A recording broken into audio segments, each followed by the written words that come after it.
Welcome back mga kabayan! Nagbabalik muli ang inyong lingkod upang magbigay sa inyo ng mga bago at nagbabagang mga balita. Tila ba naging mainit na usapin ang isyong ito sa mundo ng social media?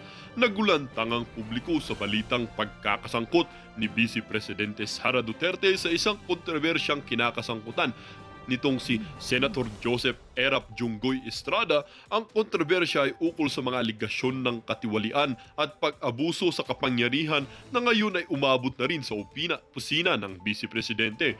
Sa isang pahayag, mariing itinanggi ni VP Sara Duterte ang mga aligasyon.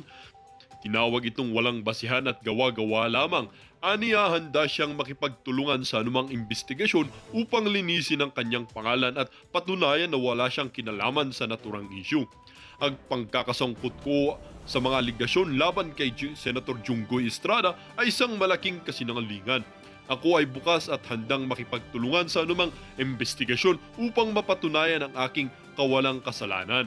Samantala, si FPRRD o si former President Rodrigo Roa Duterte ay nagpahayag ng kanilang kahandaang magsasagawa ng investigasyon upang tuklasin ang katotohanan sa likod ng mga aligasyon. Ang dating presidente ay kilala sa kanilang walang kinikilingang pag-iimbestiga sa mga isyu ng katiwalaan at maling pagpamamahala sa gobyerno. Sabi nga ni FPRRD ay laging handang kumilos para sa kapakanan ng publiko.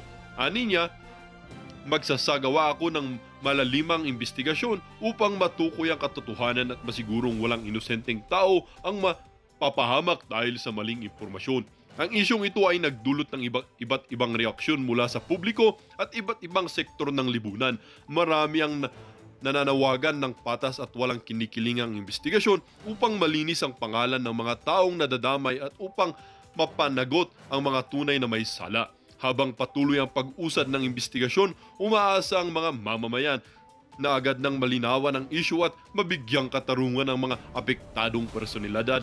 Patuloy na nagbabantay ang publiko sa mga susunod na hakbang ni former President Rodrigo Roa Duterte at ang magiging resulta ng kanilang investigasyon. Well, para nga sa buong impormasyon ay panoorin ang buong video. At kung bago ka pa lamang sa aking channel, huwag kakalimutang mag-subscribe, pindutin ang notification bell at piliin ang all upang laging maging updated sa mga bago at nagbabagang mga balita. At sa mga solid viewers naman natin dyan, maraming salamat naman po sa patuloy na pagtangkilik sa ating channel. Tuloy-tuloy lang po ang laban para sa katotohanan at para na rin sa kinabukasan ng ating pinakamamahal na bansang Pilipinas.